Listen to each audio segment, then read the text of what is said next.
Assalamu alaikum students, welcome to our channel FBF, our learning portal. So our today's topic is the computer memory. So question देखते हैं उसने क्या दिया हुआ है। कहता है जी describe computer memory and its different types. अच्छा ये ना बहुत ही मज़े की चीज़ है। मैं इस जब से ये चैप्टर नंबर 2 स्टार्ट हुआ है तब से मैं यही बात कहता आ रहा हूँ कि ये चैप्टर बहुत मज़े का है, बहुत इंपॉर्टेंट है। ठीक है, ये चैप्टर ऐसा है कि आपने एक मरतबा समझ लिया तो सारी ज़िंदगी आपके ये काम आएगा। कंप्यूटर मेमोरी, अब क्या कंप्यूटर मेमोरी क्या है? Computer memory is a physical device that can be store data. ये हमें पता है कि कंप्यूटर मेमोरी क्या है, एक फिजिकल डिवाइस है जो डाटा को स्टोर करवाती है। ठीक है, कंप्यूटर के अंदर the two types of computer memory are volatile memory and non volatile memory. अब दो टाइप्स का उसने जिक्र किया है। कौन सी हैं वो? एक है वॉलेटाइल मेमोरी, एक है नॉन वॉलेटाइल मेमोरी। ठीक है, अब पढ़ते हैं जी वॉलेटाइल मेमोरी क्या होता है। Volatile memory is a device that can store data as long as the power supply is connected to it. ठीक है, अब कहते हैं जी वॉलेटाइल मेमोरी एक ऐसी टाइप है मेमोरी की जो तब तक डाटा को स्टोर करवाएगी जब तक उसको पावर मिलती रहेगी। ठीक है, अब फॉर एग्जांपल कंप्यूटर की रैम लगा लें, रैम कंसिडर कर लें, रैम रोम वगैरह। तो जब तक कंप्यूटर के अंदर कंप्यूटर कनेक्टेड है तब तक वो डाटा को स्टोर करवाएगी। अगर कंप्यूटर से पावर सप्लाई डिस्कनेक्ट हो जाती है तो वो डाटा को स्टोर नहीं करवा सकती। ठीक है, तो वो हमारी क्या होगी? Volatile memory. यहाँ पे भी उसने ये एग्जांपल दी है, ये देखें रैम। कहते हैं जी random access memory is an example of volatile memory. Random access memory क्या काम करती है? रैम क्या काम करती है? जो हमें डिस्प्ले आ रहा होता है स्क्रीन के ऊपर, इनपुट लेती है और हमें आउटपुट डिस्प्ले करवा देती है, वो काम करती है रैम। ठीक है, वो आउटपुट उसने हमें दे दी, उसका काम खत्म हो गया, उसके बाद उसने कुछ स्टोर नहीं करवाना। ठीक है, यानी ये तब तक डाटा को स्टोर करती है जब तक उसे पावर मिलती रहती है। ठीक है, it is known as primary storage. ये प्राइमरी स्टोरेज भी कहलाती है। तो ये non volatile memory. Next type, non volatile memory is a device that stores data even if the power supply is not connected to it. कहता है जी non volatile memory एक ऐसी डिवाइस है जो डाटा को तब भी स्टोर करवाती है जब उसके साथ पावर सप्लाई कनेक्टेड नहीं होती।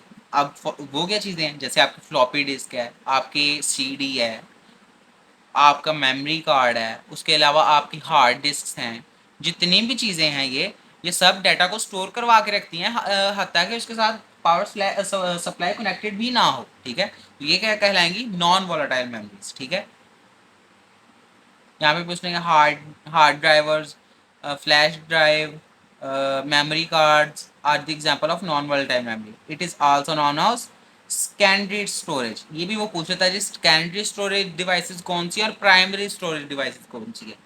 तो हम यहाँ पे बहुत इजी सा जवाब दे सकते हैं, यही डेफिनेशन भी लिख सकते हैं। ये कह सकते हैं secondary storage devices are those devices that are non volatile that can store the data when the power supply is connected to it or not connected to it।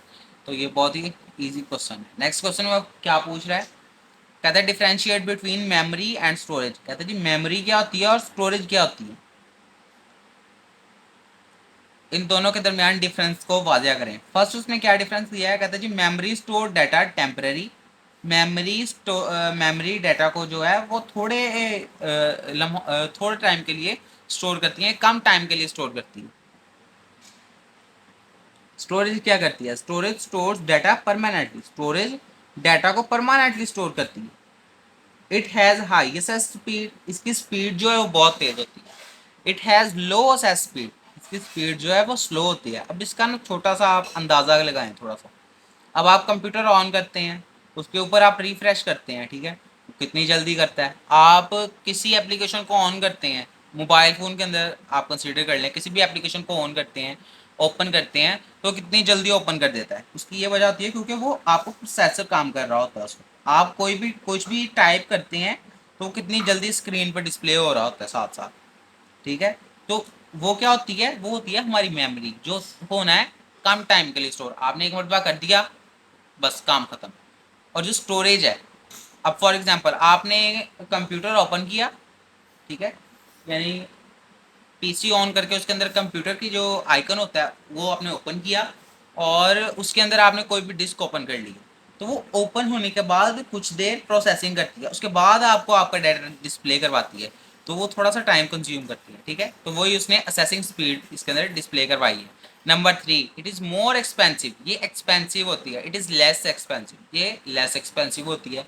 अब जो है हमारी रैंडम एक्सेस मेमोरी, रैम, वो हमें काफ़ी expensive मिलती है, उसकी कोडिंग करवानी पड़ती है, फिर वो काफ़ी एक्सपेंसिव हो जाती है। लेस एक्सपेंसिव, अब आप एक यूएसबी को कंसिडर कर लें, ठीक है, वो हमारी स्टोरेज डिवाइस है, तो वो कितनी हमें चीप भी अवेलेबल है, ठीक है। It is generally smaller in size, ये कहता है जिस साइज में छोटी होती है। जनरली बिगर इन साइज, ये साइज में बड़ी होती है। फिफ्थ क्या है, programmers are loaded into memory during execution, कहता है एग्जीक्यूशन के दौरान उसके अंदर प्रोग्राम्स जो हैं वो अमल कर रहे होते हैं। अगर प्रोग्राम्स ना हो तो मेमोरी जो है वो वर्किंग नहीं करेगी। But programs are stored on storage when not executing, कहता है जी जब एग्जीक्यूट ना भी कर रही हो स्टोरेज, तब प्रोग्राम्स एग्जीक्यूट नहीं करते। इसने तो चलना ही तब है जब उसके साथ पावर सप्लाई कनेक्टेड होगी। इसने तो तभी चलना है जब काम होगा हमें कोई। तो यही चीज़ें उसने यहाँ पे बयान की हैं। सिक्स्थ वाला, its capacity is typically small, कहता है इसकी कैपेसिटी छोटी होती है। Its capacity is typically large, इसकी जो कैपेसिटी होती है स्टोर करवाने की डाटा को, वो इससे ग्रेटर देन होती है, लार्ज होती है। It is called primary memory, ये प्राइमरी मेमोरी कहलाती है। It is called secondary memory, ये सेकेंडरी मेमोरी कहलाती है, ठीक है। ये हमारे डिफरेंसेस हो गए। सो नेक्स्ट टॉपिक जो है वो हम इंशाल्लाह नेक्स्ट वीडियो के अंदर डिस्कस करेंगे। तब तक के लिए खुदा हाफिज़।